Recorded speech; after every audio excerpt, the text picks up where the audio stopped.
Dari mana terciptanya sintetik ni Okey, jom kita patah balik ke tahun 1900.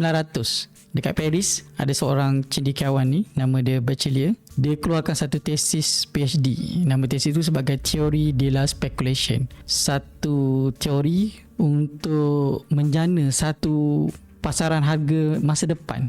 Maksudnya kita nak fokus sama ada masa depan pasaran akan naik ataupun turun. Tapi teori ni terlalu awal diperkenalkan sehingga diabaikan lebih kurang dalam 50 tahun. So after 50 tahun, 1950 ke atas, barulah teori ni dijumpai dan diguna pakai sehingga sekarang. 1973, teori ini telah di-upgrade oleh seorang namanya sebagai Black-Scholes. Dia nak create satu harga option, tapi harga option ni kena ada 5 input. 4 input ni memang boleh tengok, tapi yang kelima ni tak boleh tengok. Input kelima ni adalah volatility, dan Black-Scholes namakan volatility ni sebagai sigma. 1977, bila teori ni berkembang, orang mula start fokus sendiri pasaran market, sama ada nak naik ataupun turun menggunakan teori-teori ini. Tapi benda ni hanya berkisar dalam dunia banking je. Retail trader macam kita belum lagi diperkenalkan. Sebab apa? Sebab waktu tu bank-bank besar ataupun investment firm besar, diorang nak predict sama ada pasaran akan terus naik ataupun pasaran akan terus turun. Dan tahun 1999, okay, ada seorang businessman nama dia Siriau, dekat bilik tidur dia dekat Hong Kong. Dia cipta satu company ibarat macam company brokers. Dia cipta sebagai bet on market dan rebranding sebagai Banera.com, dan sekarang di rebranding lagi sekali Deriv HQ,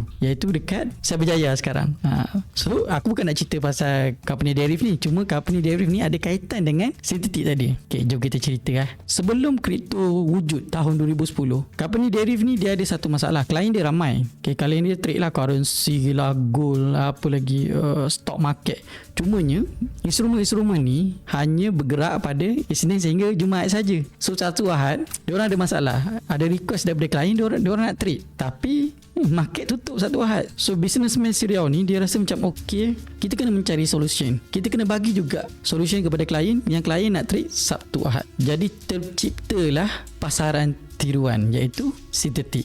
Sintetik ini datang daripada, kita patah balik tadi, tahun 1900. Sepatutnya teori ni adalah untuk buat simulation pasaran, contohlah gold nak naik ataupun turun, tapi disebabkan sistem random number generation tu, RNG tu berkembang, dan kita boleh guna sistem tu untuk wujudkan satu pasaran yang palsu. Terjadilah satu pasaran palsu Vol 10, Vol 20, Vol 80 dekat platform broker sekarang. Itulah asal-usul dia, macam mana terbentuknya sintetik. Cuma ada masalah dekat sini. Bila pasaran tu dipanggil sebagai pasaran tiruan ataupun dicipta oleh random number generation mengikut formula yang daripada tahun 1900 tadi tu, so adakah broker boleh manipulate? So itu soalan yang bagus lah. Banyak aku dapat soalan. Jawapan dia, kalau broker tu tak ada audit bebas pihak ketiga, yes, broker boleh manipulate. Tapi kebanyakannya sintetik ini mestilah berada di bawah satu license yang mempunyai audit bebas pihak ketiga. So semak dengan broker masing-masing yang menawarkan sintetik ini, adakah dia orang ada audit bebas dengan pihak ketiga.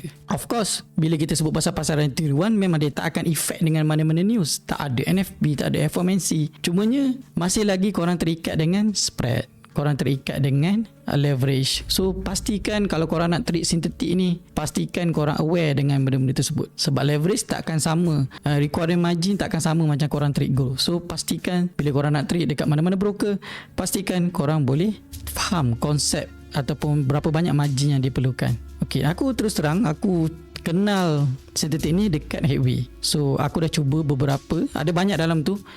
Aku ada Vol 10, Vol 20, Vol 80. And aku akan explain 3 ni dulu sebab aku tak test lagi yang lain, ada banyak lagi. Apa yang aku boleh cakap adalah Vol 10 dia sama dengan keadaan market yang tenang-tenang, dia tak terlalu volatile. Ibaratnya kau trade pada waktu Asia session macam tu lah. Vol 20 ni dia laju sikit, ibaratnya kau trade gold pada waktu US Open, London Open. Tapi kalau Vol 80, kau akan perasan yang pergerakan harga tu sama macam ibarat kau trade waktu news baru rilis.